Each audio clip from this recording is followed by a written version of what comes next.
Today I am going to discuss with you about the sizing of VFD for a motor.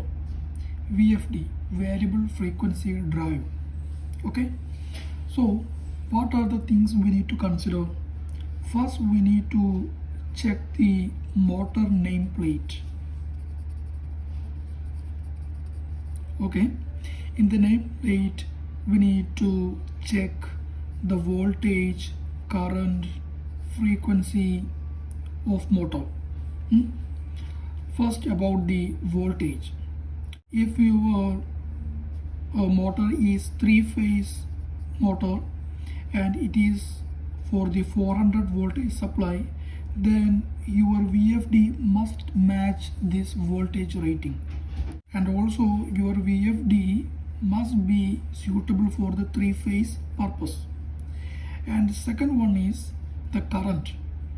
You need to check the current of the motor nameplate, that means the full load ampere rating of the motor. Your VFD continuous output current, okay, must be greater than or equal to full load current of the motor. In some cases, the VFD current could be equal to the full load ampere rating, but in some cases your VFD output current must be greater than the full load ampere. At what condition your VFD must be greater than the full load ampere, I will explain in detail after some time. Okay, the next one is the frequency. The frequency of the VFD must be greater than or equal to the hertz, I mean the frequency of motor. Okay, suppose your motor's frequency is 50 hertz. Then you must take a VFD of more than or equal to 50 hertz. That means you can have 50 hertz VFD or 60 hertz VFD also. Suppose your motor has the frequency of 60 hertz, then it means that your motor is capable of running with 60 hertz of frequency. But if you take a VFD of 50 hertz, it means your VFD could not be able to provide the frequency range of the motor. Then it is not correct. Now I want to tell you when you need to oversize your VFD. I already told you in some cases the VFD's output current greater than the full load ampere of the motor. What are the situation of that one? Suppose your motor would be switched on or off several times in a hour, then you must choose a VFD of higher size than your motor full load ampere. For example, take the case of a booster pump. Booster pump which will be installed on the roof of a building to give extra pressure for the water supply. In this case, we know that the booster pump would be switched on and off several times according to the sensor. In that time, we need a VFD greater than its full load ampere. If you don't oversize the VFD for the booster pump, then the VFD may be damaged. Another option is you can choose a VFD with high thermal capacity for the booster pump. Okay, because this VFD is going to switch on and off several times, so overheating would happen. That's why we need to oversize the VFD or using a thermal capacity. I mean your VFD has high thermal capacity. Okay. And the next one, if your motor is a heavy duty motor, for example the motor for the conveyor or for the motor for the crushers, in that fields you need to use a VFD of higher size. Okay, suppose you are sizing a VFD for normal pumps, for example normal fans or normal pumps like that. These are normal motors, normal loads. These loads are actually variable torque loads. The torque will be changes every time. But in the case of the heavy duty motor like conveyors, the torque is constant. So in this case, you don't need to, the case of these fans or pumps, you don't need to oversize your VFD.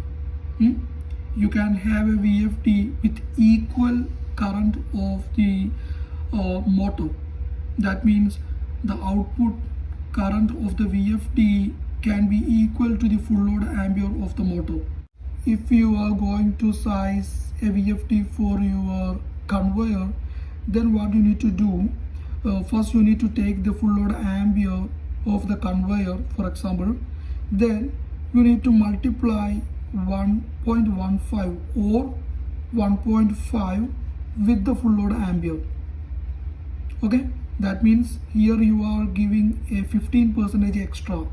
Here you are giving a 1.5 means 150% extra for the VFD. By using this method, you are giving an extra margin for the VFD. Then your VFD will be on the safe side. There will not be any overheating problem. And now about the overload rating of the VFD. What does it mean? Some VFDs offers some overload capacity for short time. For short time means for a 60 second. Some VFD are offering 150% overload for a period of 60 seconds. If your motor is heavy duty type, then you can choose a VFD with this specification also. It will be an advantage. Before I told you, during the design stage, you need to increase the VFD size. But here I am talking about choose a VFD with an inbuilt overload capacity. When comparing both of these, it is the best thing because you are giving an extra margin during the design stage itself. But here this overload capacity is only for a short duration. But here is not like that.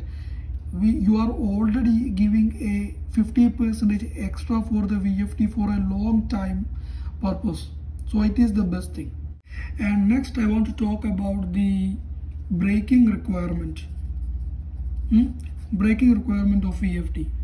Suppose you have a load which regenerates energy during the deceleration time.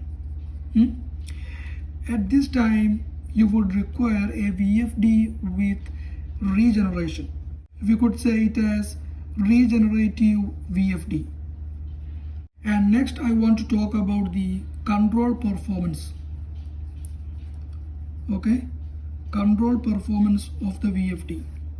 If you are choosing a VFD for a heavy duty purpose, for example conveyors, hoists, like that, at this time you can use vector type VFD or sensorless type VFD. And another case, if you are going to choose a VFD for your normal loads, for example for pump or fan, then you can use a scalar type VFD. Here I have given a very basic type of ideas about the sizing of a VFD for a particular motor. You know, the VFD has a wide range of capabilities. Many other things we need to consider when we design a VFD. If you want to have more ideas about the VFD, please give your valuable comment. I will make a video about that. So if you like this video, please subscribe this. Thanks for watching.